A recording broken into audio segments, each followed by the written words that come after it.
up, everybody? Welcome to another episode of the Trust Your Board podcast. My name's Stephen Wright, joined as always by Mr. William Monroe. How you doing? Steve, it's an interesting time. Got a couple of playoff teams. Both of our dynasty leagues are looking good, but missed the playoffs for the first time here in our history. I think we talked about that last podcast in our redraft, and I am on life support here, as I just told you before the podcast in my other main redraft. So it's interesting, and we also now looking like a quarterback controversy in Philadelphia. So it's a mixed bag here. Yeah, you got a lot going on. Yeah, I look to be clinching the bye by all projections in our work league, so that's wonderful. We have snuck into the playoffs in one of our dynasty leagues. Our kind of secondary. Surprisingly, we went we were kind of in the middle, and then we went all in. 4 or 5 weeks ago? Traded for Lamar Jackson, a couple players, and then just 2 weeks ago traded away Lamar Jackson because we thought we were pretty much out of it. Yeah, things falling apart. Yeah, and team is pretty set for next year, but it looks like we are going to slip into the playoffs as a 6 seed. Yeah, we will slip in there. The our main dynasty that we talk about all the time, we are firmly in. Actually made a push to tie the first place team in our division. Yeah. I think we're going to tie them, but they got the tiebreaker. Yeah, we will have like 2 of the 3 tiebreakers tied up at least. Like we'll be tied on record and tied on head to head.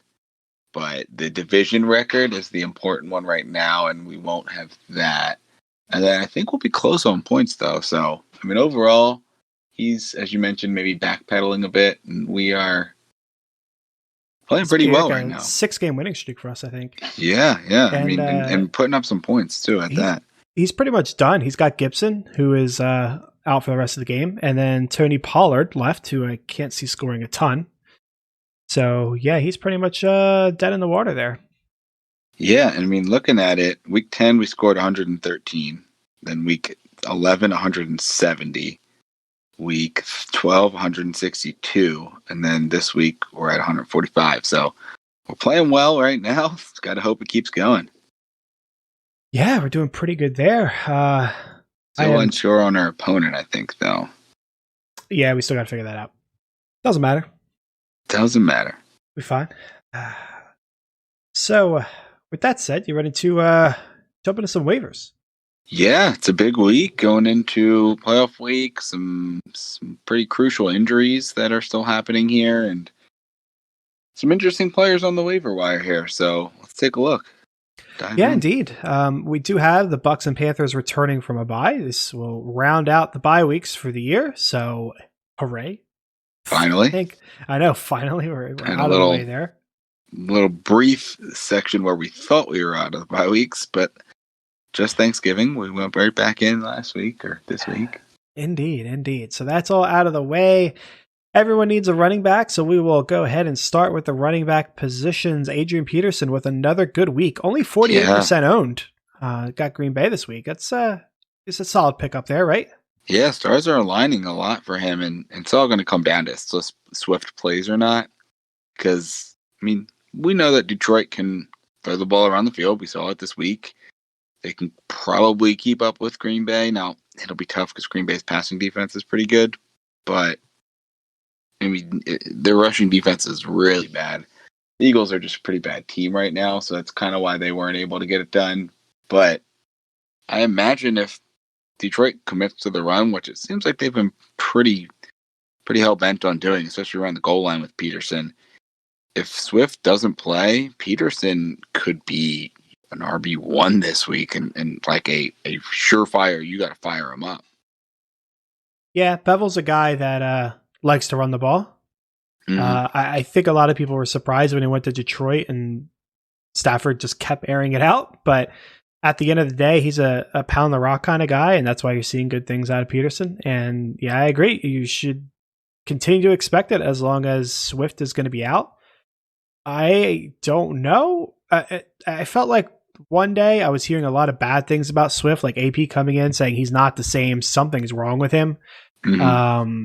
From a head, I mean, obviously we know I have a concussion. Yeah, but that was this week he said that, right? Yeah, and he was saying he was acting differently. And then it was like the next day, it's like, oh yeah, he might play. It's like those two statements don't match up. Don't So jive. yeah, I kind of feel like he's not going to play because of what AP said, but at the same time, I guess it wouldn't really surprise me if he does. Yeah, and I mean he's got all week to recover. They're not the Thursday game, so I think that he was expected to play midweek last week, and then kind of came across later in the week that it wasn't going to play. So he's got a whole other week. We'll see. Concussions are very difficult. I'd say at this point, unless we hear any positive news, you got to bank on him not playing, and you got to put your waiver claims in like Peterson is going to be the starter. And if that's the case, I think you're dropping, whatever you have left at this point, right? You can't save it for anything here.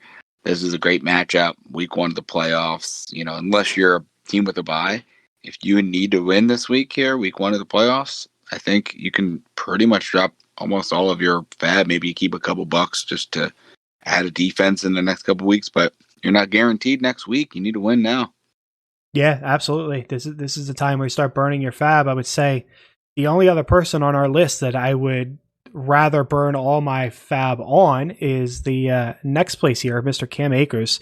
53% owned, has New England. Henderson had the injury. Akers had a pretty solid week. Would you put Akers above AP on your list?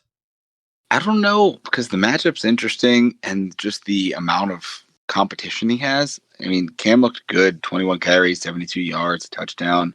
He had a long catch as well. But I'm still a little uncertain that that's going to continue. I know he had 9 carries the week before, 5. So you just don't know with that Rams offense. I think I'd, love to roster him, but I wouldn't be as confident starting him as I would with Peterson, especially against New England's defense, who shut out the Chargers, who they've got Eckler back. You got Herbert going. I mean, New England, obviously, they're a talented team, so they're going to have their good defensive games. But I don't know. I think I'd lean Peterson over Akers here, but both are good ads. I just think Peterson, you are playing him 100% if as long as Swift isn't playing. Whereas Akers, there's still a decision to be made. Yeah, Akers. I mean, part of it does just depend on the Henderson injury. Yeah. If he's out long term after this week, Akers has the Jets and then Seattle, which that should be pretty fun for Cam Akers owners. So, yeah, it depends on how long term that injury is going to be too. Hopefully, we get more soon. Yeah. Next up, though, is an interesting one since we don't really know how long this could last, but we have Le'Veon Bell, 60% owned, so a little higher, but still not all the way up there at Miami. And Clyde is active this week and doesn't play. As I mentioned, my one league that I'm on Life Sport here, partially because of Clyde being active and not getting a carry. I don't know what to make of that, Steve. And we know what that means for this week. Didn't play, didn't get any points. But what does that mean for confidence playing him week 1 of the playoffs? Which him, Bell or CH? We'll say Clyde first and then Bell, because I think they kind of go hand in hand, right? Yeah. So Clyde. Can you play either? I would be more confident in Clyde than I would Bell, because the fact that he at least suited up tells me that obviously he could have gone in an emergency. Mm-hmm. So he's somewhat close. So I'd imagine, getting a full week of rest, he'll be fine. Not 100%, I'm sure. Probably, hopefully 70% or something like that. And I'd rather roll the dice on that than Bell, because we just saw Bell get the rock and he did absolutely nothing with it. So, yeah. And, you got Miami, middle of the pack defense. So not great, not horrible when it comes to rushing.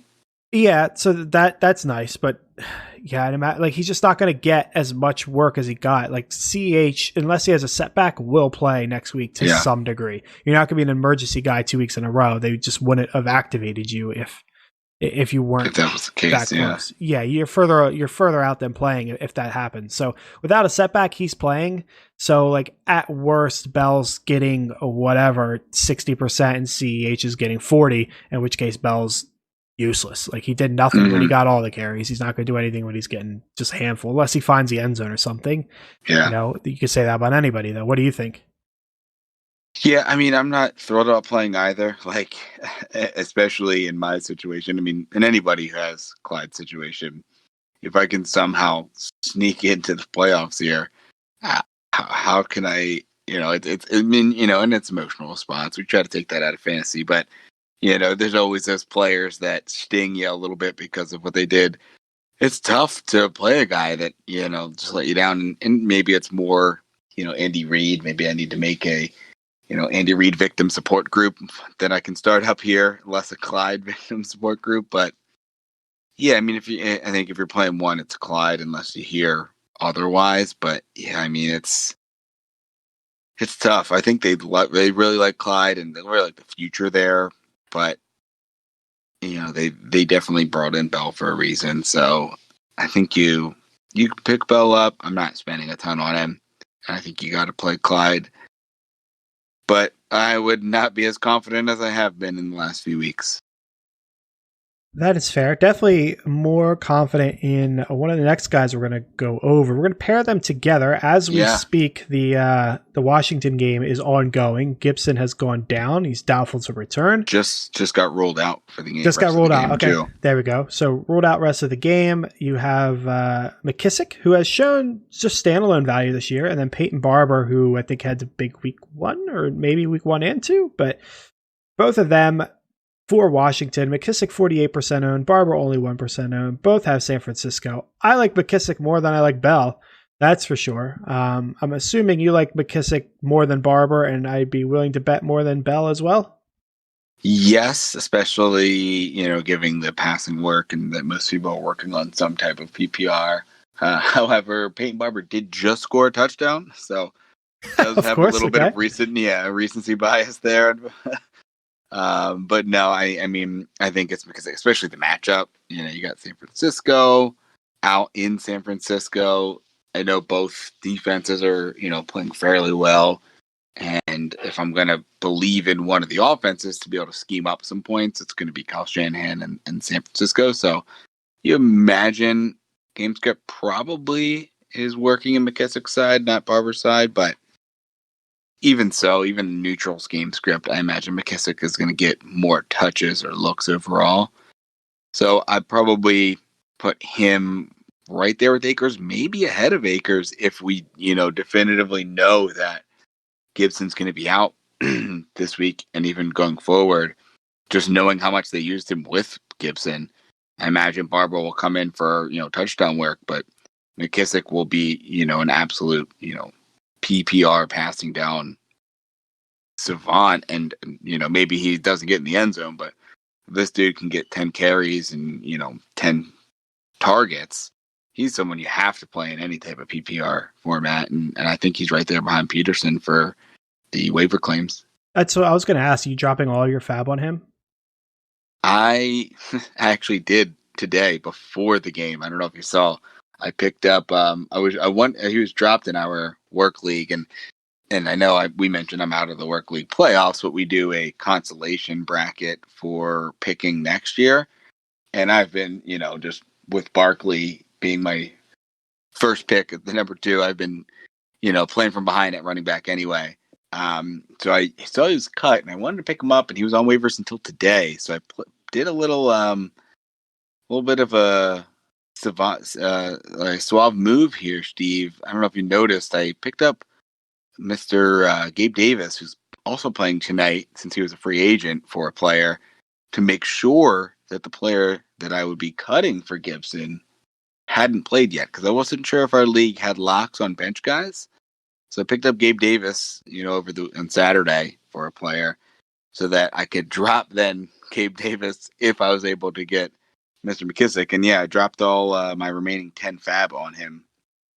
Ah, boy. How do you feel about that move there, Steve? Not cool. Based on being the as owner being the Gibson owner, yeah. Yeah. So we were talking before the show. I got Gibson and Jacobs in this league, but I do have Devontae Booker. I got James Robinson, and I have Rojo if need be. In fact, Rojo's got Minnesota next week, and then Atlanta and Detroit. So I actually am glad you kind didn't of trade him, huh? yeah, like I don't know what to actually do. Like, am I going to start Rojo in the playoffs over one of those guys? But that's a discussion for another time. The moves make a lot of sense. That's the strategy that goes into fantasy. Yeah. And as you said, you're making those moves because we put a rule in our league where if you win the consolation bracket, you choose where you draft from next season. So just a way it to keeps keep everyone playing, and doesn't Exactly. give these playoff teams free or discounted pickups with less competition, right? Yeah, it keeps everybody active for the rest of the year. It's At a least week small 14. incentive. You have 2 teams drop Exactly. out Yeah. after week 14, or 4, another 4 drop out after week 15. But, by then you're in the playoffs, you're in the championship. There's usually not too many teams playing, but, 4 teams focused, maybe some third place games. So, yeah, you want to just encourage people to keep playing as long as you can. Yep, and it's an easy thing to incorporate. It's Yeah. there's no money involved. There's nothing special. You're just picking your draft spot. I mean, everyone some else people, is still randomized. So you still have the randomization, but you just get one team that gets to pick where they draft. Yep. But with that side note out of the way, Frank Gore went down this week. You have Ty 2 Johnson. more. I was gonna say 2 more to pair there. Yeah, 2 more to pair exactly. Ty Johnson, Josh Adams. With the Jets playing Seattle. Now, it was Ty Johnson, I believe, that had the good week this week. Are you putting do you want either of them? Is this important? I mean, it's a running back, so I guess it's important. If you need the depth, you need it, right? Concussions are tough, right? Because you just don't know. I don't know. I'm putting as much as I'm putting on, McKissick or Peterson and probably even Akers. But Ty Johnson had 22 carries for 104 yards. And then 2 targets. I imagine he's a passing down guy, but he gets 22 carries, scores a touchdown. 22 carries, 2 catches, 115 yards. If Gore is out, I mean, it's Seattle. So the matchup is probably more in his favor as more of a passing down back as well, right? Maybe it's 10 carries and, 15 targets. But yeah, I mean, he's got to be up there. I mean, do you put him behind Akers, ahead of Akers, based on how we're looking at this matchup to be and the uncertainty of that backfield too? He's probably behind Akers, but I mean, if Frank Gore doesn't play and you have Darnold, who's looked pretty decent the last game and a half here, and I think there's something to be said about Ty Johnson with potentially Frank Gore out. Yeah, I don't know if I could pick him up over Akers.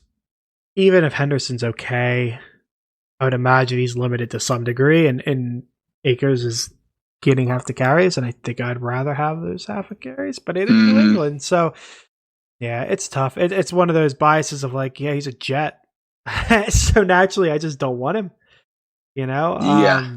But you should put that aside. It probably should be Ty Johnson. I don't think I could do it, and even if I did it, I don't know if I could actually put him in the starting roster. That'd be really hard. Yeah.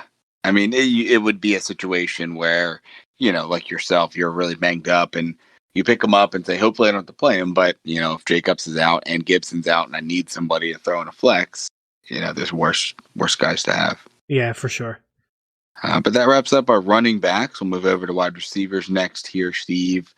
How do you feel about Mr. T.Y. Hilton coming off of just a team that he seems to not be able to score less than, I don't even know what his minimum is there against Houston, but he is going off against the team. He does it again this week, puts up 21 PPR points.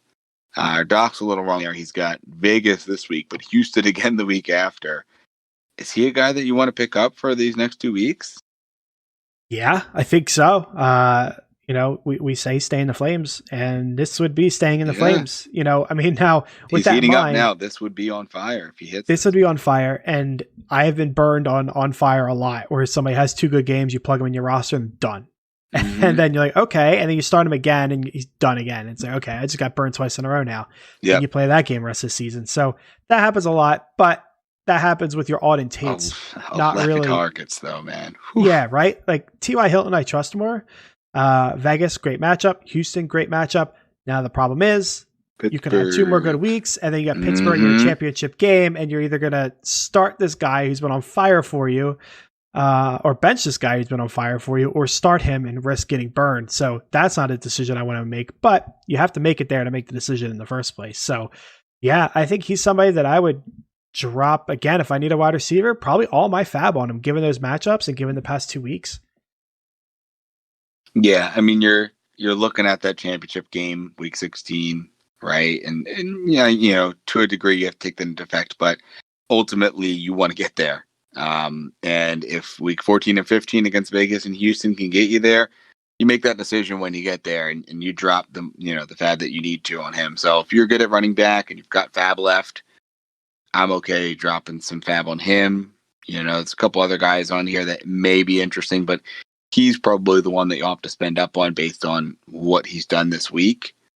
So I will, I mean, him and the next guy I think are the two guys I really want to add, and you may have to pay up a little bit for. Going to the next guy, Kiki Kuti, who I liked and I did add in our work league, but didn't have the cojones to start him. 9 targets, 8 catches, 141 yards.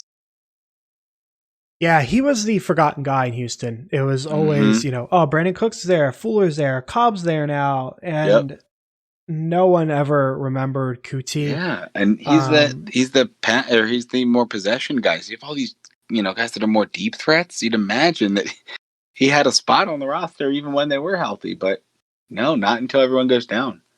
Yeah, and I mean, to be fair, this is exactly what we've seen out of Kuti in To be fair, exactly. Won't be long before that's going. Nope.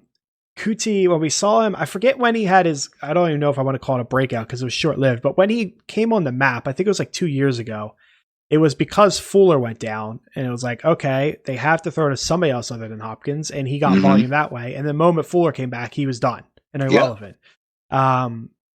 And so that's kind of his MO. People go down and he slots in, but he's good. He's like a Beasley kind of player. Yeah, and new coaching staff now, right? I mean, that all was Bill O'Brien. This is the first time he's been, had relevancy post Bill O'Brien, because that was earlier this year that Bill O'Brien got fired.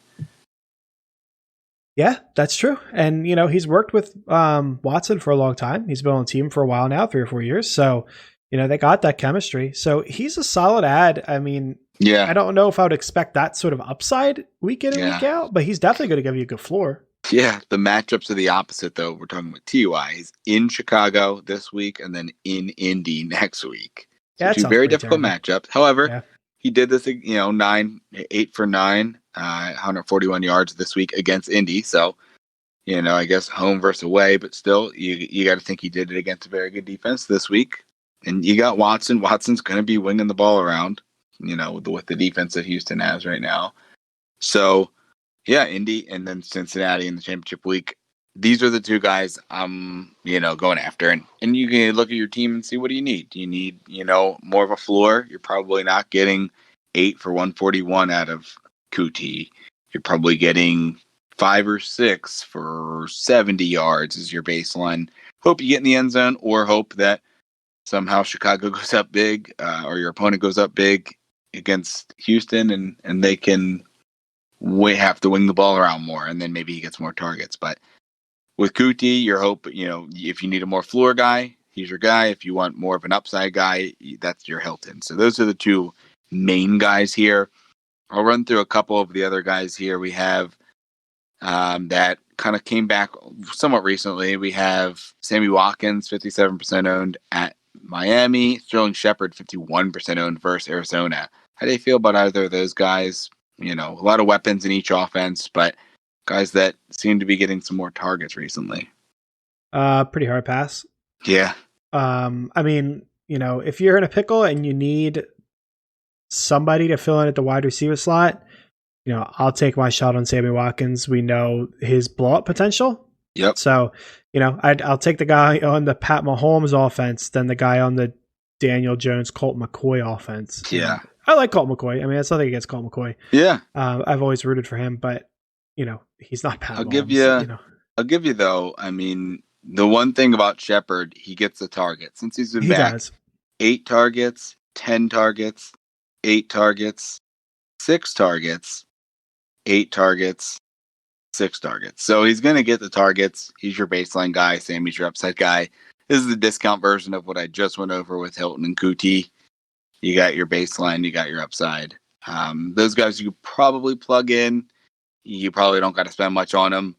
Couple of guys to stash here. And with the Eagles, I mentioned it earlier. You may have a QB controversy.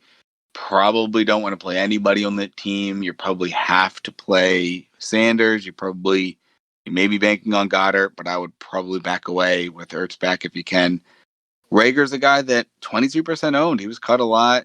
I don't want to play him this week. If you have to, you maybe you do, but he's a guy I kind of want to just have on my bench here because just they are making a concerted effort to get him the ball. You got Gabriel Davis, who has stepped up since John Brown's gone down, 5% owned. He's got Pittsburgh, so he's a guy I want to stash. Don't really want to play, but if you got room on your bench. Then Allen Lazard, 40% owned at Detroit. Any interest in stashing any of them? Probably not playing them, but stashing any? I would be willing to play Gabriel Davis. If I needed the upside, at least. Yeah.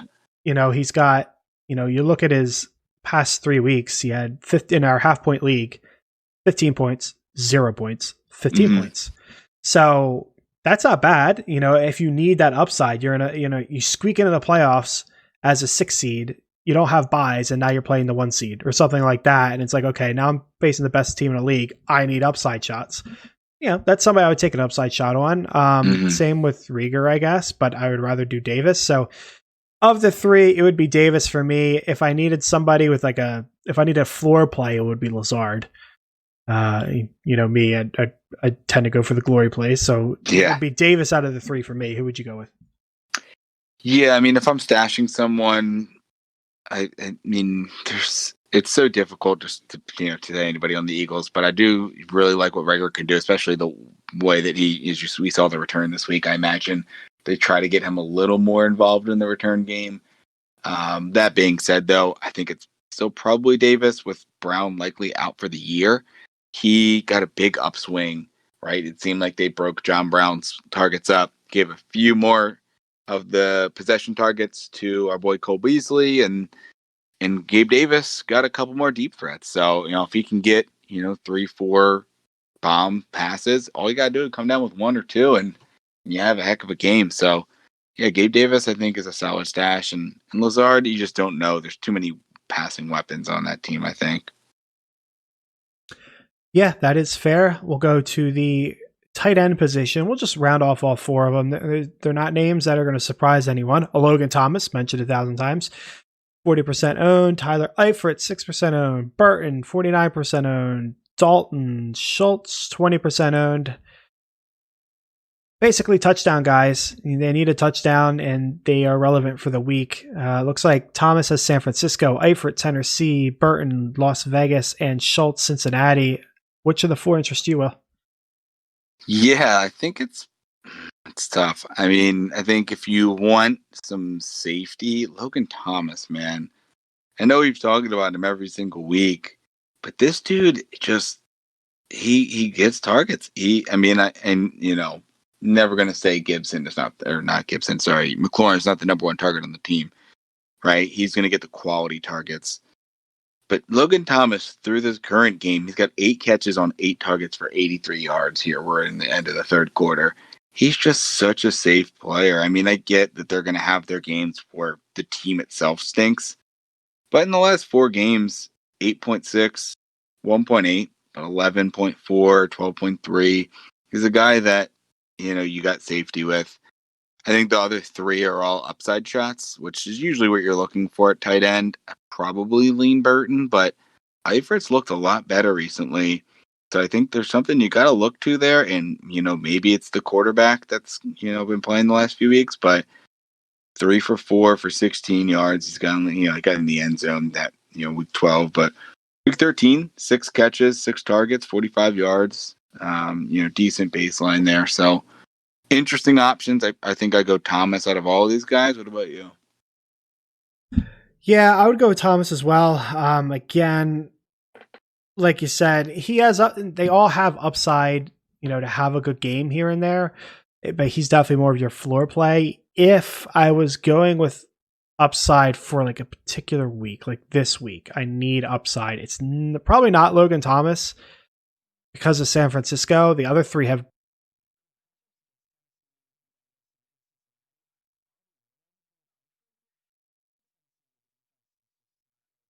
Yeah. Possibly losing anyway, going against Derrick Henry.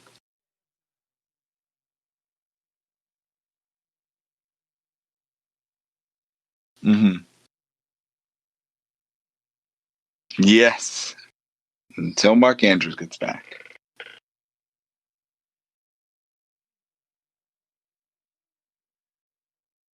All right. Heard a little barky there. We got a little woof. Yeah. She must have scared herself. Yeah. I think she was trying to announce that we're moving on to quarterbacks now. So we've got some streaming quarterback options here. She may be the only one excited about some of the names we're going to talk about here. So I'll just run through. I got 6 listed here. We got Dalton against the Cardinals. We got Rivers against the Vegas Raiders. We got Bridgewater against Denver. Locke on the other side of that against Carolina. Trubisky against Houston. Sam Darnold against Seattle. Any of them interest you at all? Yeah, it's weird.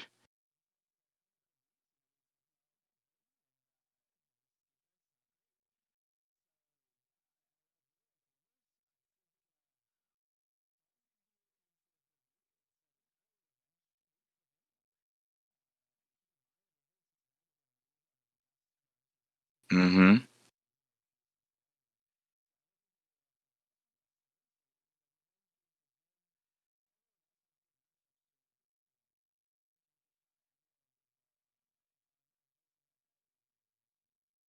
Yeah, I think it's Rivers and Dalton are probably kind of head and shoulders above the rest. Bridgewater and Locke, I just don't know what to do with them. Something about Darnold though, man. He's been playing well, this game and part of that first game back. Seattle's matchup. I mean, I know that they've got some guys healthy again, so I don't know that I can play him, but something about him, the weapons around him, seems to, the way they competed last week, Vegas isn't great, but they competed pretty well. So he's something to take a look at. I think it's Dalton for me at Cincinnati. That's just a bad team. A lot of these guys we're talking about, against Cincinnati without the number 1 pick in the draft, without Joe Mixon. That's who we want to play against most of the time. So I'll take Dalton here, but it's close.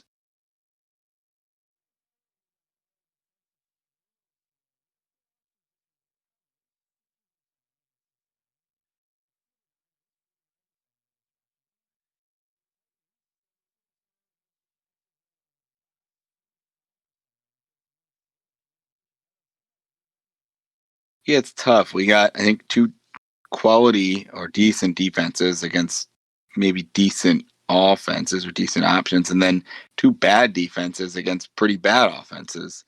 I think I'll go with what I imagine is the best disparity with a decent Niners defense against a less than decent Washington defense. Bucks are obviously the best defense here, but Minnesota's a very good offense, I believe. I mean, it all comes down to Kirk Cousins, but I believe that. And the Titans and Cowboys are bad defenses going against Cincinnati and Jacksonville, bad offenses. So I will take the Niners here. What about you? Yeah, I'm taking the Niners as well. As much as it pains me to say, I'm almost rooting against them this week. Like I'd want Alex Smith to come back and do good. Yeah, coming home first time back in San Francisco, probably in a while, if not since he's been there. Well, they're not in San Francisco, are they? They are in Arizona. So yeah, he will be in Arizona. He got screwed. That sucks. But yeah, I mean, there probably wouldn't be fans there anyway. So no, there wouldn't be. So there's not going to be any standing ovation or anything. I really don't want the 49ers to like shut them down. They're, Washington very much still in the playoff hunt, and I would like them to to make it if possible. So I'm going with the 49ers, even though I'm somewhat against the idea, but like you said, their defense is pretty good. Washington's offense is kind of middle of the road. They make the most sense. After that, it would be the Bucks. Probably, I don't want anything to do with the Titans defense, and the Cowboys are fine, mostly because of the matchup though. But 49ers, Bucks, top of the line for me. Yeah, I mean, and hey, as you mentioned, right now, currently Washington has only down 4 to Pittsburgh with 7 seconds left in the third quarter here. So they're hanging around. They have a very good defense and an offense that can kind of hang around. So we will see. But I mean, that could be a decent game. Sounds like the dog agrees. I don't clearly an Niners fan. I've trained her well. Yeah. Oh boy. Yeah, we will see. It's going to be a fun week. Any closing thoughts there, Will?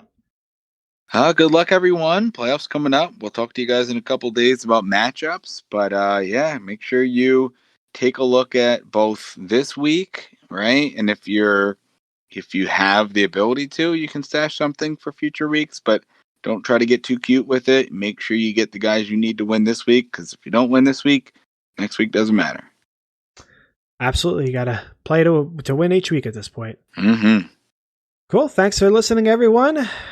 Tune in on Wednesday for the Start Sit episode. Until then, trust your board.